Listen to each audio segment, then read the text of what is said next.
অনেকদিন আগের কথা। উদয়পুর গ্রামের 4 বন্ধু শাহিদ, সোহেল, শঙ্কর এবং সুরিয়া একদিন তাদের দাদুর রেখে যাওয়া ডায়েরি থেকে জানতে পারে এক গুপ্তধনের কথা। গুপ্তধনটি লুকানো আছে এক অভিশপ্ত গুহায়, যা গ্রামের পাশের জঙ্গলের গভীরে অবস্থিত।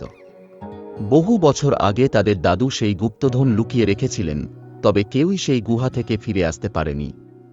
এক অমাবস্যার রাতে তারা সিদ্ধান্ত নিল যে করেই হোক দাদুর ইচ্ছা পূরণ করতে হবে।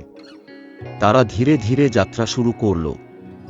শাহিদ গম্ভীর কণ্ঠে বলল, আমরা কি সত্যি এই যাত্রা করতে যাচ্ছি? জানো তো, এই পথে অনেক বিপদ আছে, কেউ কখনো ফিরে আসেনি। তাই তো চ্যালেঞ্জটা আরও মজার হবে। আমরা একসঙ্গে আছি, কোনো বিপদই আমাদের থামাতে পারবে না।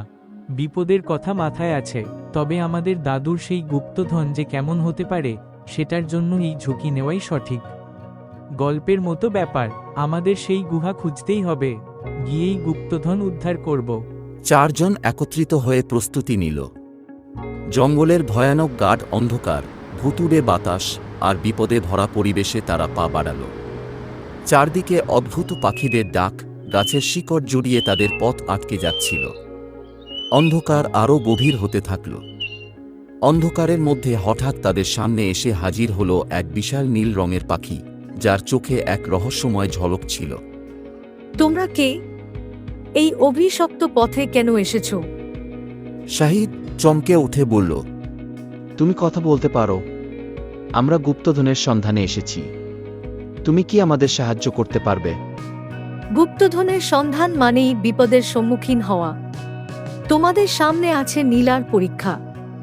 ইচ্ছাধারী নাগিন নীলা তোমাদের গতি রোধ করবে। নীলাকে? সে এক চতুর নাগিন। তোমাদের পরবর্তী বিপদ সেই। যদি তার শর্ত পূরণ করতে পারো তবে পথ পাবে, আর না পারলে এখানেই যাত্রা শেষ।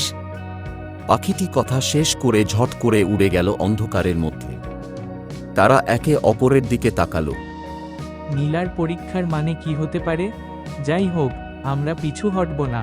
সামনে যাই থাকুক, আমরা প্রস্তুত আছি মোকাবিলা করার জন্য।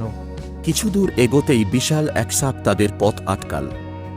তার গায়ে নীল ঝলমলে রং এবং চোখ থেকে শীতল দৃষ্টি বেরোচ্ছিল। সাপটি শীতল হাসি দিয়ে বলল, তোমরা এখানে এসেছো কেন?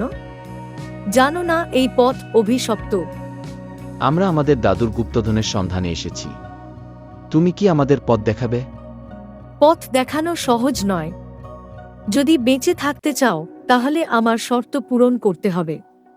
সামনে এক ভয়ঙ্কর বাঘ তোমাদের পথ আটকে আছে, তাকে শিকার করতে হবে। তবে মনে রেখো, বাঘকে মারতে পারলে তবেই তোমরা গুহার পথে যেতে পারবে। আমরা প্রস্তুত, বলো বাঘ কোথায়? তোমাদের সাহসিকতা দেখে ভালো লাগছে। সামনে এগিয়ে যাও, দেখো বাঘকে শিকার করতে পারো কিনা। ঘন জঙ্গলের ভেতর হঠাৎ বাঘের গর্জন শোনা গেল।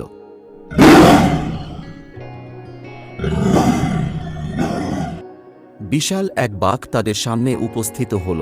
বাঘের দাঁতগুলো শানিত, আর সে গর্জন করে তাদের দিকে এগিয়ে এলো।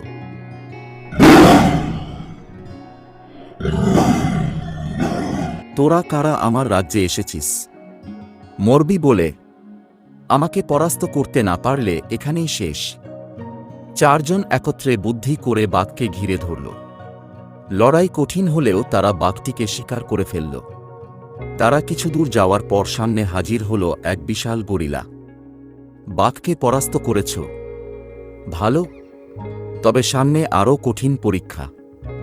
সামনে ব্রহ্মদৈত্যরা গুহার প্রবেশপথ পাহারা দিচ্ছে। তাদের হারাতে পারলে তবেই গুহার দ্বার খুলবে। তারা গুহার প্রবেশপথে পৌঁছাল। সেখানে 3 বিশাল দৈত্য। তাদের বুদ্ধি ও শক্তির বিরুদ্ধে লড়াই করে অবশেষে তারা গুহার দ্বার খুলতে সক্ষম হল।